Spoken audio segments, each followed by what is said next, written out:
Bumaba ha? Ayan asa na yung ating item ha? Bumaba po ang rating, approval at trust rating ng Pangulong Ferdinand Bongbong Marcos Jr. sa latest survey ng Pulse Asia. Bakit? Anyari? Daming bayan.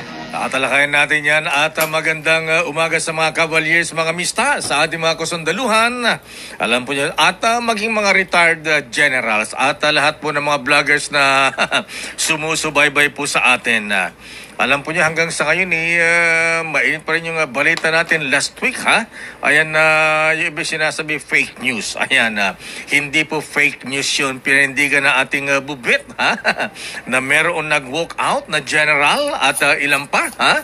Ayan kaya lang sabi nga natin alam po niyo mahabigan kaya dapat po ingat po tayo sa mga trolls. Ayan may mga anti, may mga pro. Ayan anyway, balikan natin yung issue ng walkout mahabigan ha.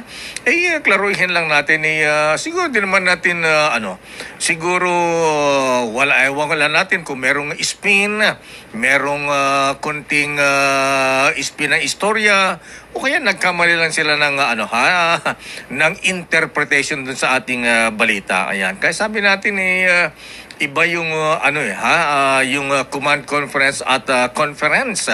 At wala tayong sinabi na ang pinag-walkoutan ay ang Commander-in-Chief. Para po sa mga hindi masyado nakaintindi sa military parlance. Pagka sinabi pong Commander-in-Chief, yan po ay ang Presidente ng Republika, Presidente ng Bansa. Ayan. At bakit nga ba nagkaganon?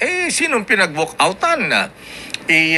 Sabi nga natin ng ating bubite isang opisyal at pero hindi po ang Commander-in-Chief, hindi po ang Pangulo dahil ang nasabing pagpupulong na yun ay hindi po command conference. Ayan. Pag command conference, ang nagpapatawag po niya ni Presidente, Commander-in-Chief. Ito ay isang opisyal din pero ito po ay isang opisyal na sabi natin may ranggong secretary. Daming bayan.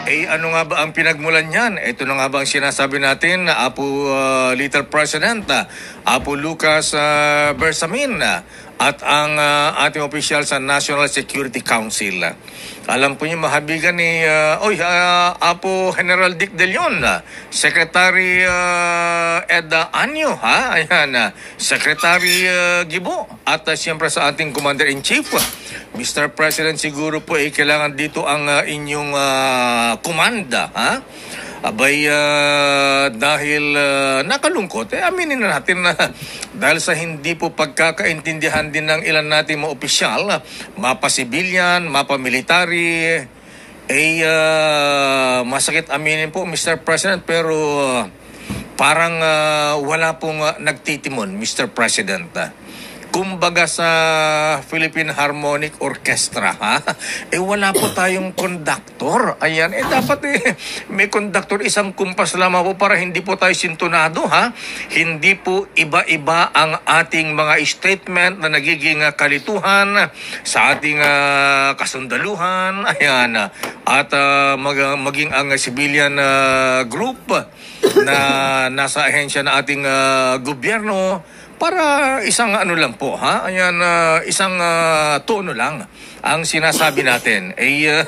Bakit nasabi natin? Sabi nga natin, mga top officials natin, naalala po niyo nangyari kay Apo Little President Lucas Bersamin, ang ating Little President, ha? Ayan, may statement siya, ha? At ito ay kinontra ng ating Defense Secretary mahabigan na parehong miyembro ng gabinete ng Pangulong Marcos nagkakaiba po na statement, ha?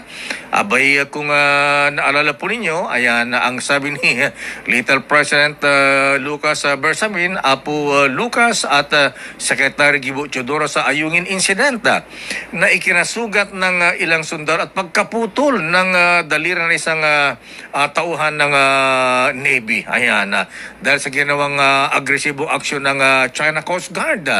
Eh, di ba, ang sabi ng Apo Lucas, ha?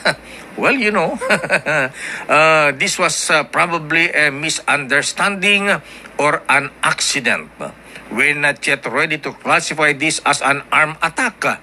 I don't know kung yung mga nakita namin is bolo, axe, nothing beyond that. Yan po ang exact statement ng ating little president.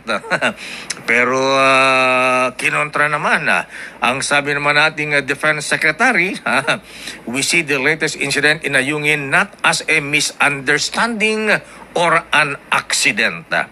It is a deliberate act of the Chinese officialdom to prevent us from completing our mission. So, doon pa lamang po mahabigan na Secretary Anyo, Secretary Apo Dick De Leon meron na tayong problema. Siguro, Mr. President, magtanong kayo ng designated survivor tuloy. Good morning, ating Vice Inday. Ayan, kumusta ka na? Abay, sinasabi natin mahabigan magtalaga ang ating Pangulo ng isang spokesman sa issue ng West Philippine Sea para hindi iba-iba ang statement. Sila mismo ang nagkahagulo. At ayan, iba ang sinasabi ng Coast Guard, iba ang sinasabi ng AFP o kaya Navy. Ganun po ba? So dapat para hindi po nagkakalituhan. At siguro bago maglabas na statement may coordination. At higit sa lahat, Secretary Anyo, galing po rito sa intelligence at nandyan pa rin po kayo. Siguro po, Mr. Secretary, meetingin yung iba't ibang intelligence agencies ng ating gobyerno. Huwag magtataguan ng information. Baka mamaya ano nangyayari sa ating TV monitor pinaglaruan. Para isa po ang statement, isa ang tono. At huwag magtataguan ng intelligence information. Baka po magaya tayo sa 911 sa Amerika. Paano ba nangyari yun? Nagtugaan po ng intelligence information ang Central Intelligence Agency at ng Federal Bureau of Investigation. Naintindihan natin dito. Dito lang, yung local incident din. Yung Mama Sapano, di ba? Yung intelligence report doon lumalabas, sinolo ng PNP at hindi iisinyer sa Armed Forces of the Philippines. Kaya po nagkaroon ng matinding insidente sa Mama Sapano. So ganyan po, Mr. President, Secretary Anyo, siguro po ay mag-usap-usap ang ating mga opisyal, lalong-lalo po sa issue ng West Philippine Sea. Baka tayo po ay tatawanan na ng China. Ayan. Dapat isa lang po ang flow of information.